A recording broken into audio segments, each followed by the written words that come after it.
tolerance and production to build a strong and better nation. I say that is the main foundation. So come let us go hand in hand, because this is our land. Come my brother, come my sister, and let us build a nation together.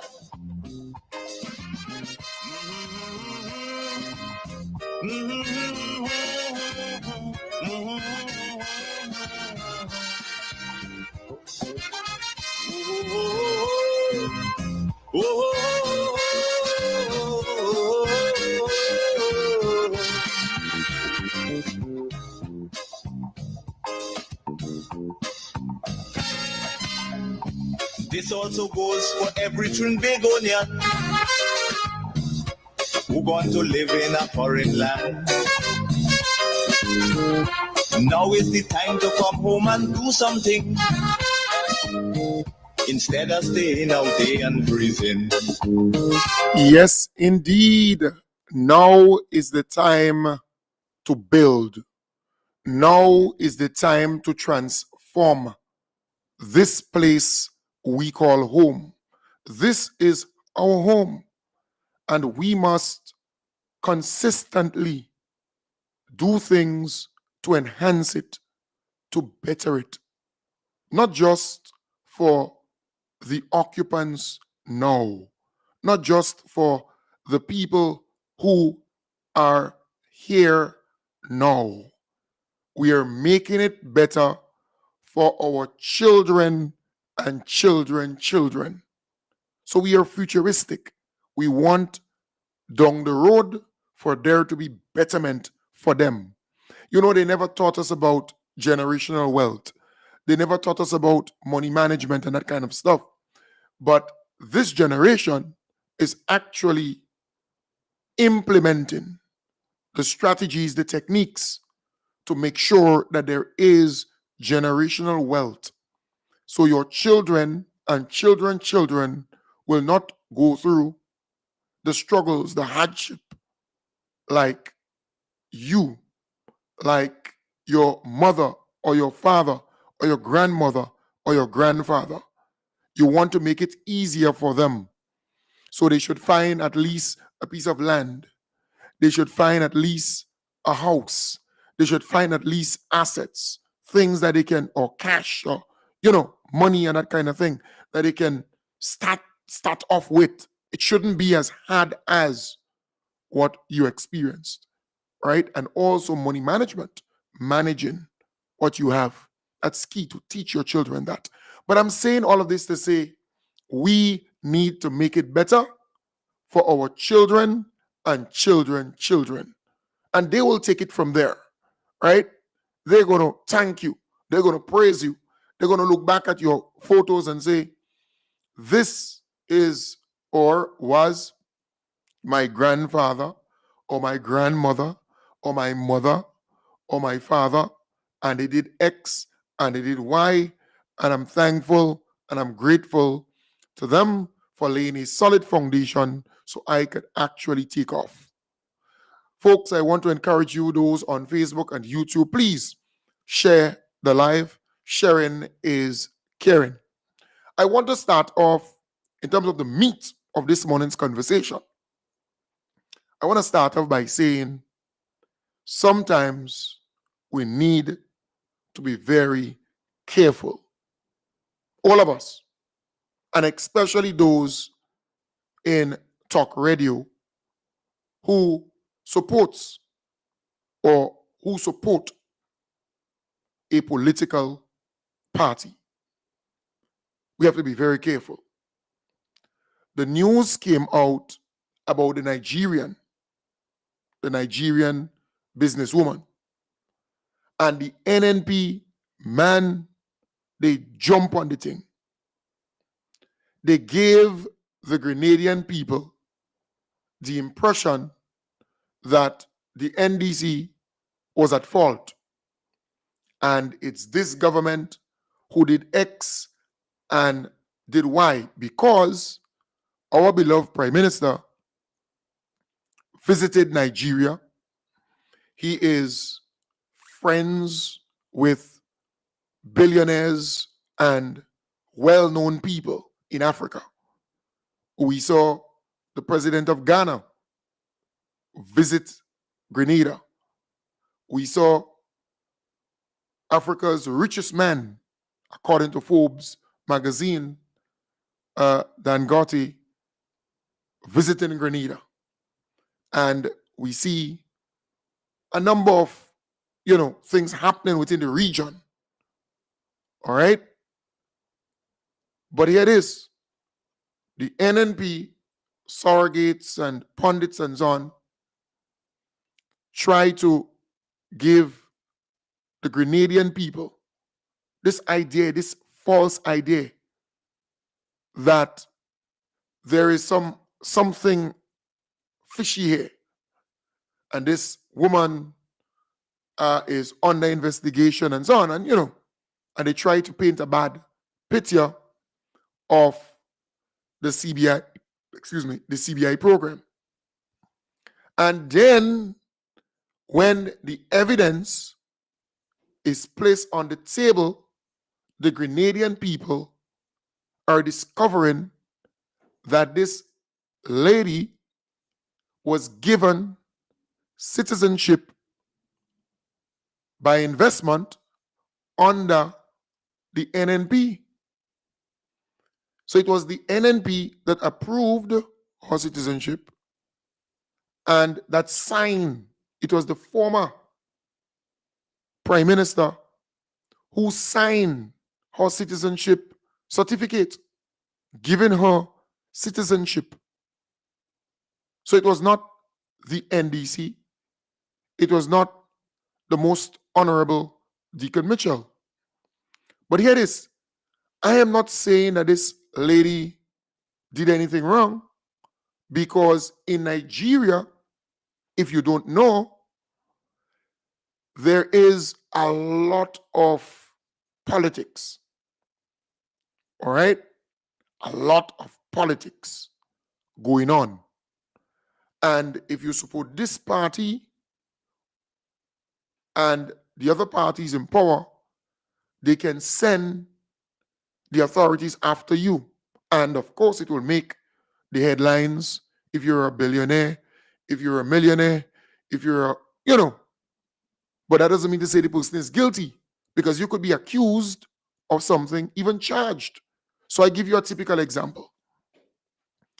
Joel Greenidge's mom with this busman, and by now you may have heard about it. She took a bus at the bus terminus. All right? She did a surgery recently, but at the front of the bus, the AC was on. So she tried to put down the glass like anybody would, because she's at the front of the bus. And the bus driver told her in simple words, don't touch that button or don't put on the glass.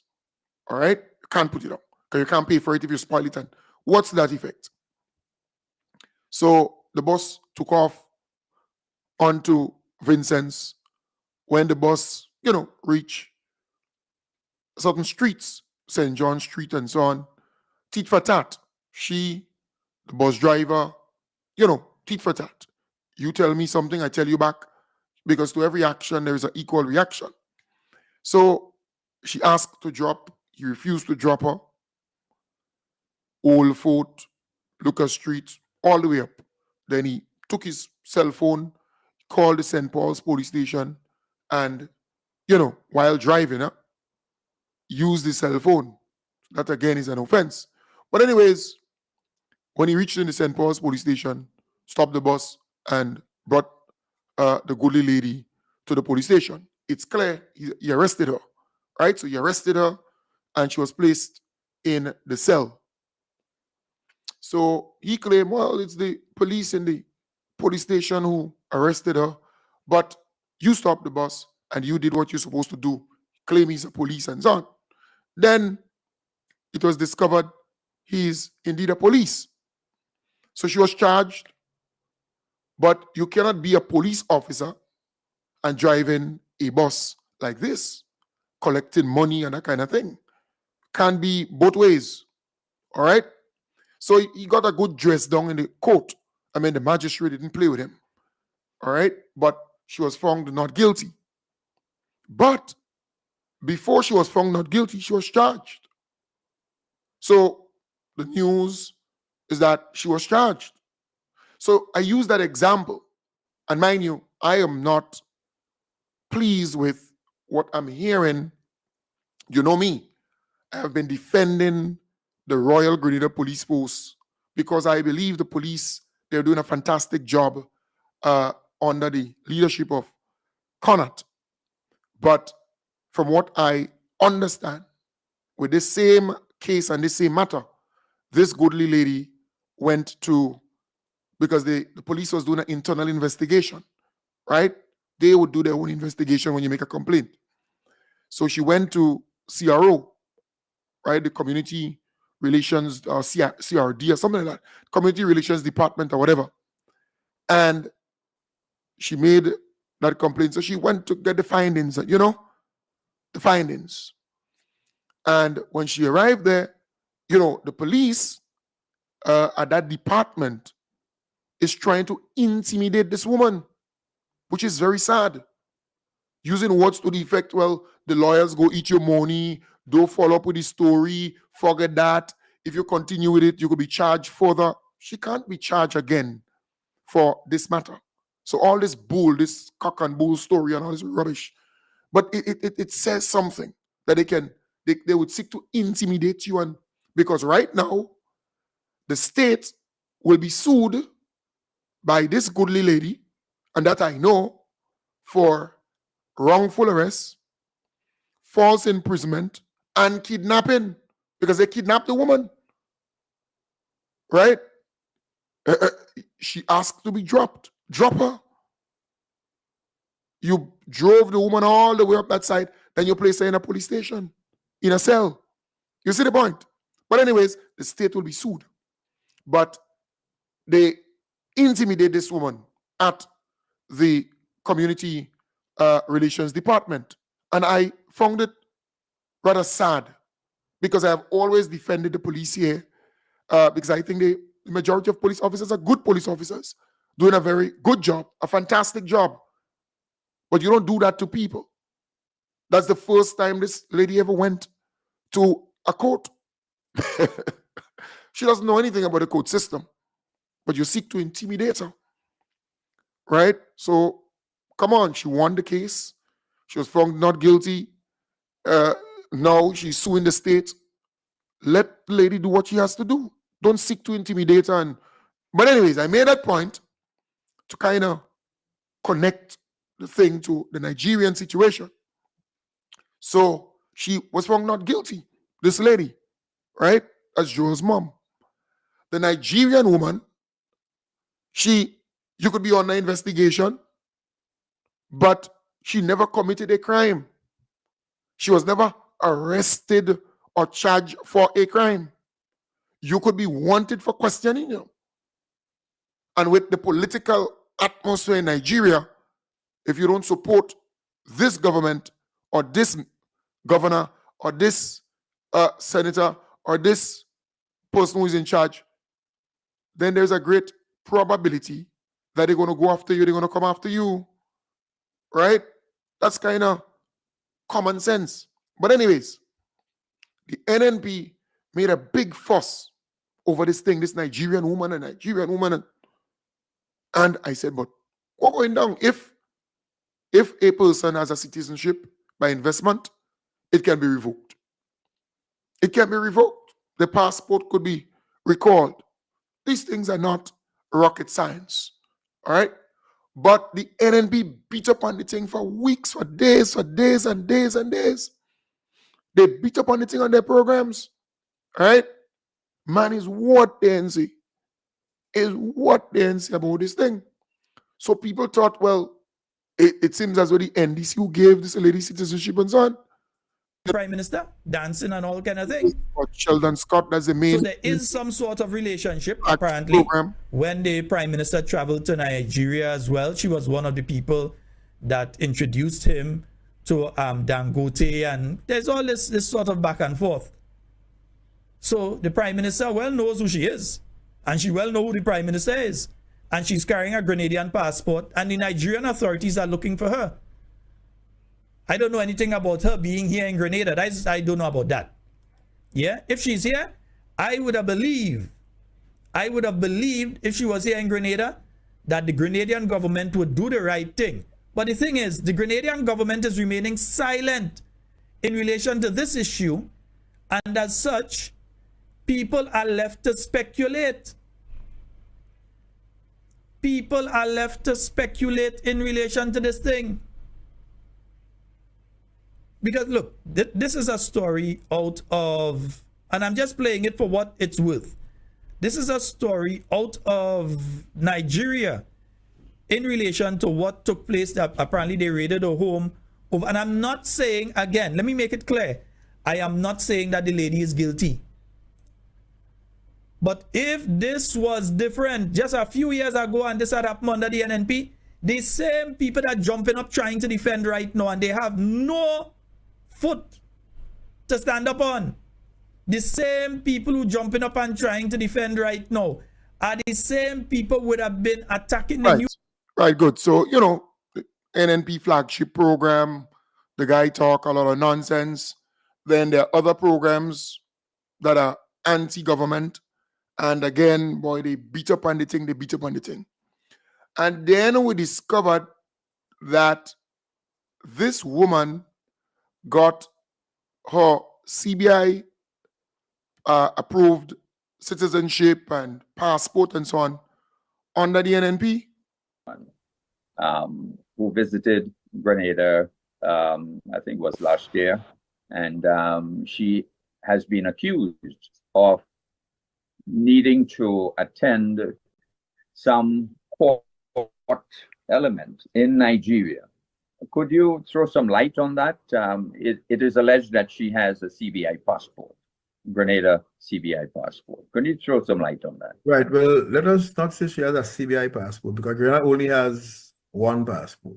Well, let's say, several. Diplomatic, okay, regular thing, yes, and there's no CBI passport. Right, but for clarity, yes. Became a citizen of Grenada by virtue of successfully participating in the CBI program, and as a citizen of Grenada, she is entitled to certain things, including a passport, which she has, by the way. Right. So this is a classic case where we can educate the public that in the CBI program, the Investment Migration Agency and the CBI Committee is by law bounded to consider all applications received once they meet certain criteria. And having met those criteria, we then assess. So we like to tell people there is the due diligence process. So Ashida, I think is the lady's first name, applied for Grenada citizenship way back in 2021.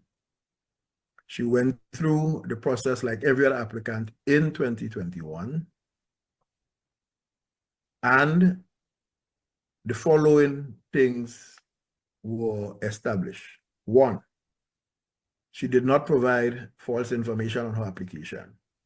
Two, she was never convicted of any crime that resulted in a more than 6-month period of incarceration. Three, she was not, at the time of assessment, the subject of any criminal investigation. Four, she was not considered to be a potential security risk to Grenada or any other country. Five, she was not involved in any activity likely to cause disrepute to Grenada. And six, she has never been denied a visa in a visa-free country with which Grenada has such a treaty. So she was duly assessed and found to be in compliance as far as all the grounds for dismissal, for refusal or denial are concerned. So she passed the test. She passed the test at FIU. She passed the test at the Joint Regional Communication Center. She passed the test at the bank level in terms of money laundering and stuff like that. and she was approved in 2021 by the then cabinet to be a citizen of Grenada. And the citizen certificate was duly signed by the then Minister of Home Affairs and Right. So that's the facts. All right. That's the facts. And that is what is important. You see, sometimes the noise in the market is not the sale. So they made a lot of Grenadians believe that it was this government who gave this woman the citizenship through the CBI program. But that's not the case. It was the previous administration. It was the NNP administration.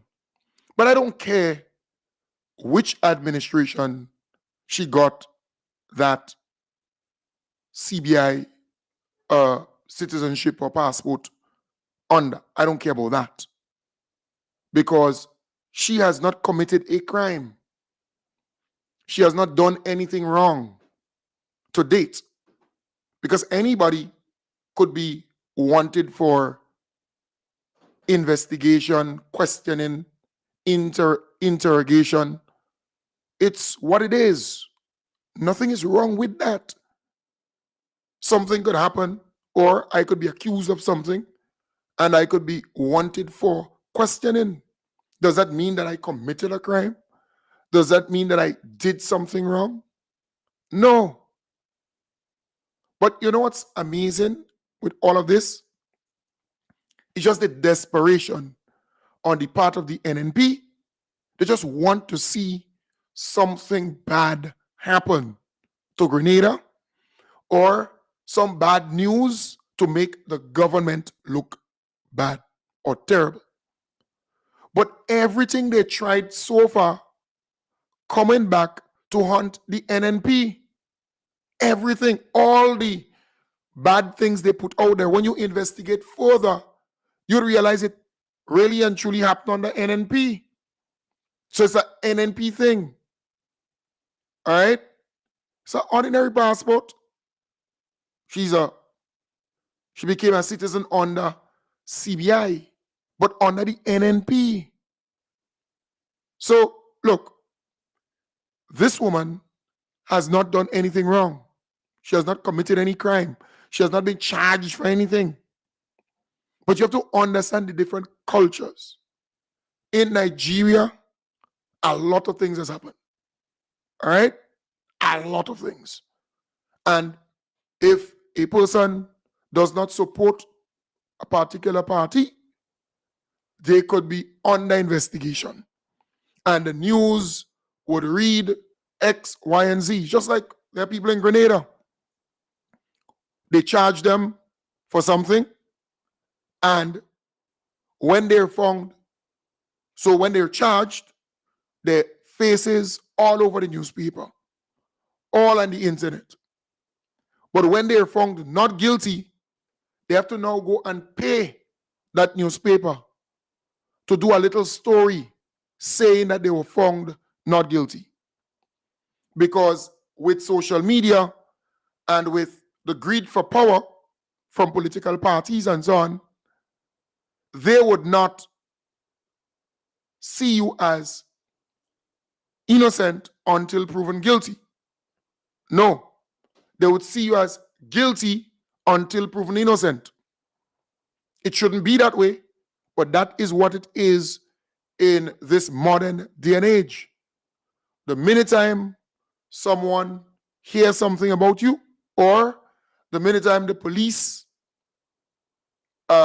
investigate you or charge you, then out there they convict you. They say that you're guilty. So you go to court and you win your case. All right? But remember, the newspaper, the news, they bring the thing live and direct all over. They destroy your good name and everything else. But when you're found not guilty, and you say to them, well, I was found not guilty, why not do a story on that? No, it's not sensational. It's not going to help them sell or get more views. So you have to now go and pay them to get a small little corner in the newspaper which says that you were found not guilty. And that is what it is. Because a lot of people who support NNP, they want to hear something bad about Grenada. They want to hear some bad news somewhere every morning that they wake up. But they are not getting it. They're not realizing that goal. And it's affecting them badly. It's affecting them badly because look at this story. I mean, if you ask any layperson, they will tell you, they swear that this woman got the citizenship under this government. And then when you discover it was not so, you say, but wait, what is this? What is this? Who visited Grenada, I think was last year, and she has been accused of needing to attend some court element in Nigeria. Could you throw some light on that? It is alleged that she has a CBI passport, Grenada CBI passport. Could you throw some light on that? Right. Well, let us not say she has a CBI passport because Grenada only has one passport. Well, let's say, several. Diplomatic, Okay. regular thing, Yes. and there's no CBI passport. Right. But for clarity, yes. Became a citizen of Grenada by virtue of successfully participating in the CBI program, and as a citizen of Grenada, she is entitled to certain things, including a passport, which she has, by the way. Right. So this is a classic case where we can educate the public that in the CBI program, the Investment Migration Agency and the CBI Committee is by law bounded to consider all applications received once they meet certain criteria. And having met those criteria, we then assess. So we like to tell people there is the due diligence process. So Ashida, I think is the lady's first name, applied for Grenada citizenship way back in 2021. She went through the process like every other applicant in 2021. And the following things were established. One, she did not provide false information on her application. Two, she was never convicted of any crime that resulted in a more than 6-month period of incarceration.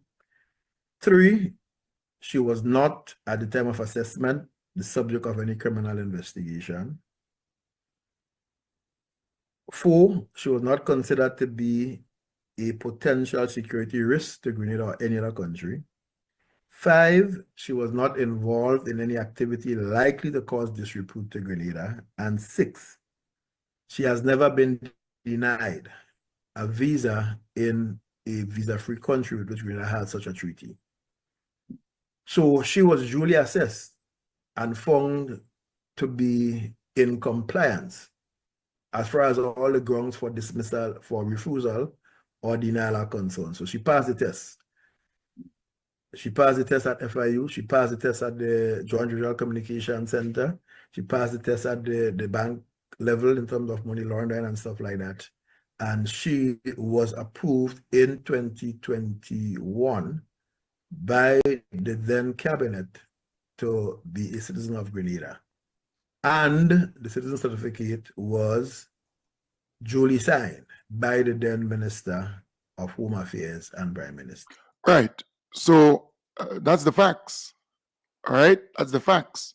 That's the officials. That's Mr. Richard Duncan there. They are responsible for the CBI.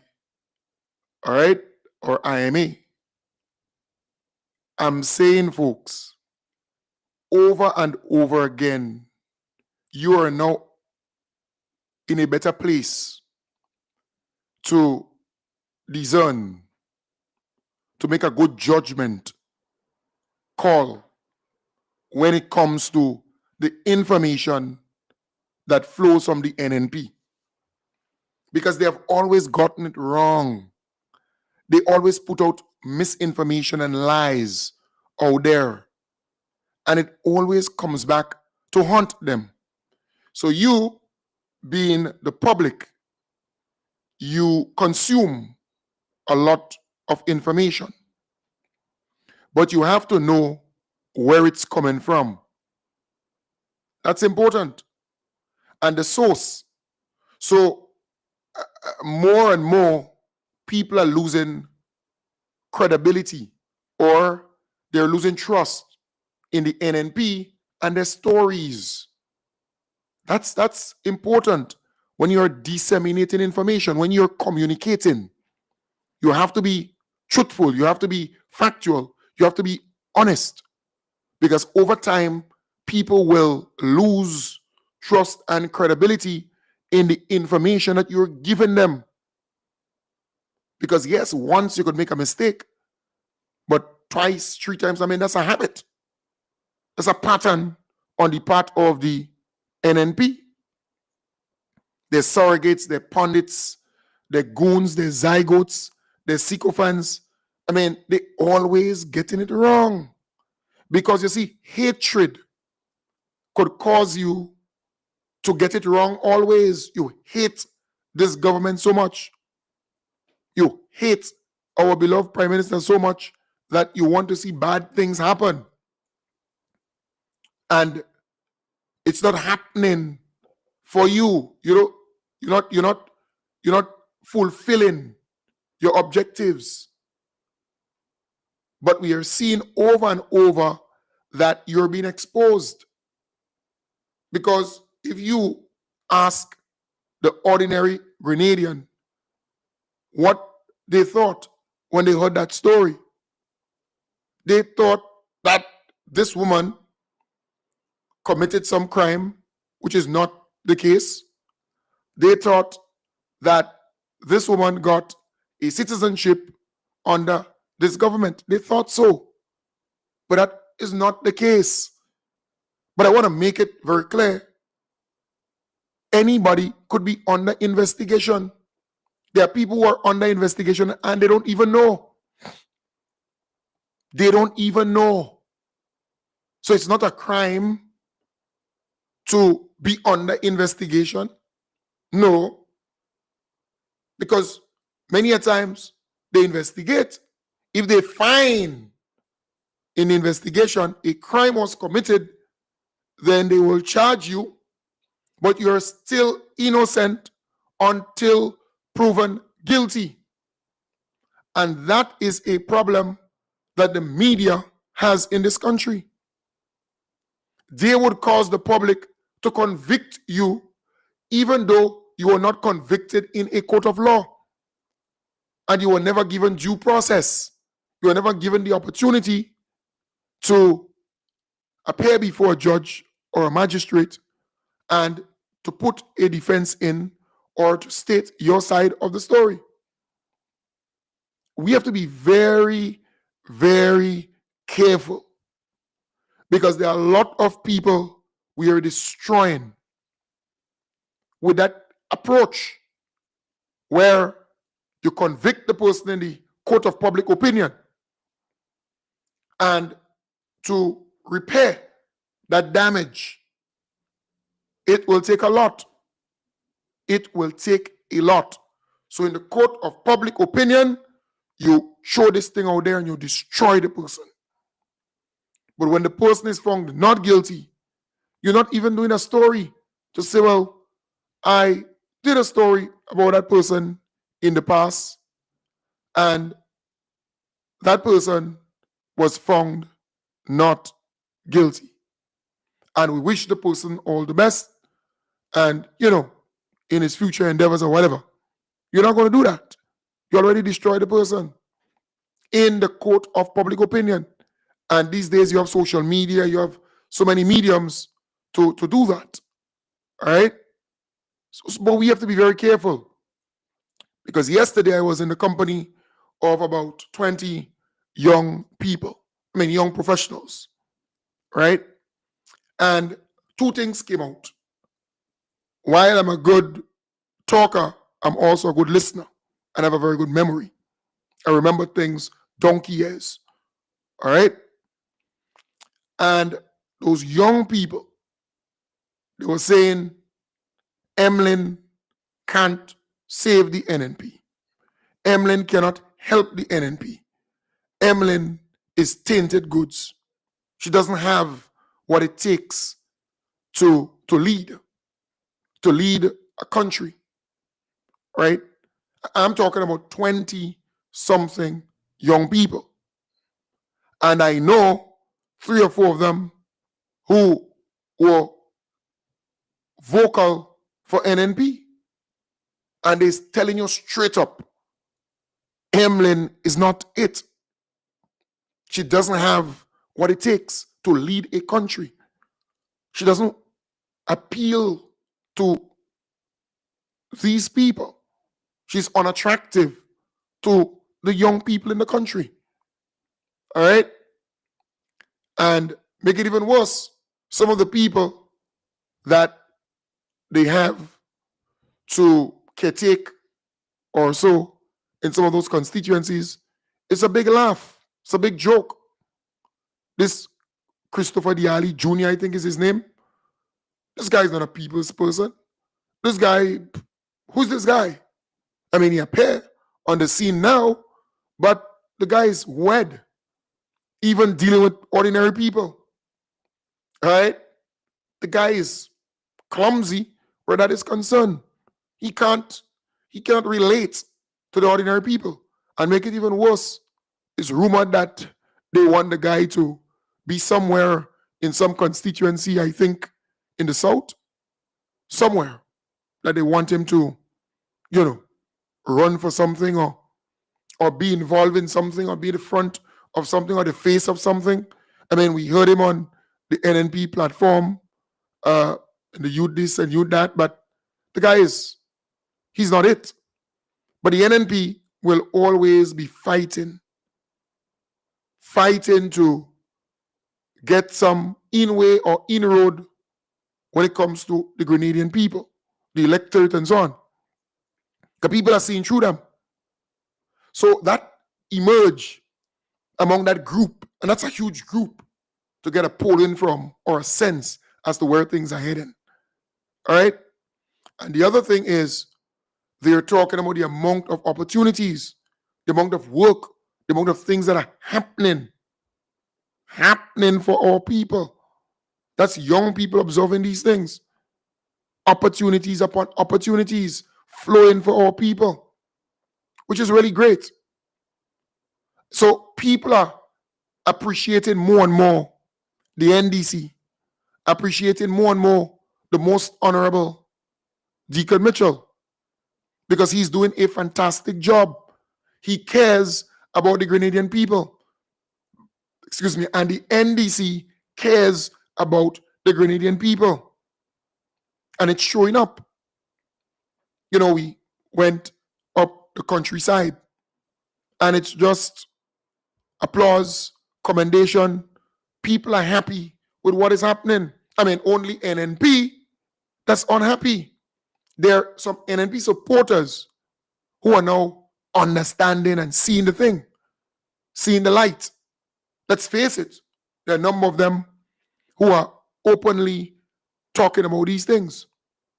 One said yesterday, all he knew was NNP because his mother was NNP, his father was NNP, and he eventually became NNP. But his father and mother, they are no longer supporting NNP, and they're open about that. They hate the negativity. They hate the fact that the NNP is not putting forward any solution, any idea, any plan, any nothing. But they condemn, they criticize, They're very negative, and then they would tell you that they are impressed with the most honorable Deacon Mitchell and his team and what they are doing in the country. So then the son is now anti-Emlyn. He's now able to see through the NNP. He dislikes the NNP, period. I'm not saying that they have given the commitment that they're going to vote for NDC. I'm not saying that. But they're expressing clearly that they're impressed with the NDC and what the NDC is doing. So there are NNP supporters who are moving away. They're not moving away to Peter David thing that he wants to start, right? I think he wants to start some party. And folks, take out this third party thing in your mind. We have had a lot of parties here, political parties, right? So it's not no third party. Take out that in your mind. Peter David wants to lead. He wants to rule. He couldn't get his way in NDC. Couldn't get his way in NNP. So he decides to start something, some kind of movement or some kind of stupidness, right? Remember, there was enough with his partisan, Glennis Roberts. Well, I mean, people today still believe that Peter threw Glennis Roberts under the bus. I don't know how true that is, but people still believe that up to this day. So this thing about third party and all this nonsense, rubbish. That's not going to go anywhere. All right? In fact, Peter David stands the chance of losing in the tongue because you don't need to be a political genius or a scientist. Peter David does not have the personal votes that you think he has to win any seat. He doesn't have it. So he was NDC. That's a political party he ran under. So he got the NDC votes and some personal votes of people who like him. Then he was no longer NDC. His personal votes and who like him, they went with him.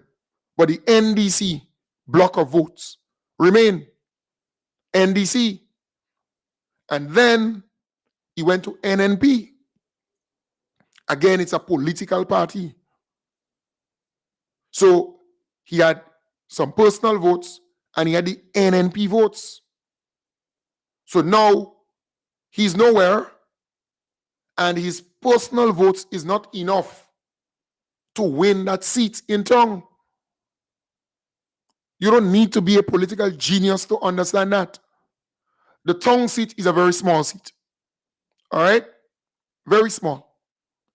In fact, it's about 3,400 and something, under 4,000 people who are registered in that constituency. Under 4,000 people. And on every election or at every election cycle, 3,400 and something people going to vote in the tongue. Just a little above 3,000. All right? And NNP, when Peter ran, he ran and he won that seat by about 200 and some votes. But on the NNP, on that party, Peter David running in the tongue with his party or posy, whatever you want to call it, he doesn't have what it takes and he doesn't have a national appeal. This movement nonsense. You go to St. John and speak to people that are studying Peter with his rubbish. Go to St. Mark, St. Patrick, East and West. They're not studying the boy with that stupidness. We have one or two people go like him and vote for him, but not enough to even make a serious impact. Of course, it could be a spoiler in some areas if the election is very close, meaning in some constituencies, if you need that 6 votes, You might go to him or another party. All right? But he doesn't have a national appeal. You go in St. Andrew and St. David and them places there. Who's studying Peter? All right? So it's a two-party system. NDC, NNP. At this point in time, you speak to people, they are pleased with the performance of the NDC administration. And they want to see the NDC continue to deliver for the people of Grenada, Carriacou, and Petite Martinique. That is what they want to see. So far, they're pleased. And if you speak to the young people, that is where you gauge the thing, you know. Because the population, the size, the population, the make, composition, the demographics. We have more young people in Grenada than ever before. Let's say from age 16 to 40. 60-something% of the population is within that age range. And I must say to you, I have been looking at the insight. So when I do a program, I can go back and look at the age of the people who listen to me, who listen to this program. I can go back and get the insight, the age range. Because when you sign up on Facebook, you put your age and other things like that. All right? You put your address. So I can also tell you how many people listen to me or listening to me from New York. How many people listen to me from St. Andrew in Grenada? How many people listen to me in St. John? I can tell you that. How many people listen to me in Toronto or in Ottawa or Vancouver or Trinidad or the UK? I can tell you that. And the age. What I've been noticing in the last couple of weeks, and you know I'm a man who loves data. I love to analyze it. I've been noticing a lot of young people are listening to the program. All right? A lot of young people are listening to the program. I also notice when I go to St. George's, or I go to St. Andrew, or I go to St. Patrick, a lot of young people are hailing me up, calling me my full name. A lot of young people are calling me, you know, Kem Jones, everybody, you know. But that is also very important. It says a lot. So more and more young people are gravitating towards the positive message or messaging. More and more young people are listening to this program for information, to be empowered, to be enlightened, to be motivated, to be educated. That is important. Because if the others who have programs and so on work in St. George's, people don't know them. They don't even recognize them. You see?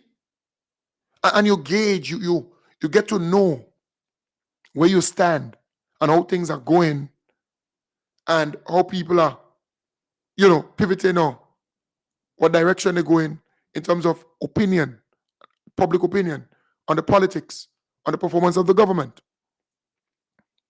So the government is doing a fantastic job. And more young people are listening in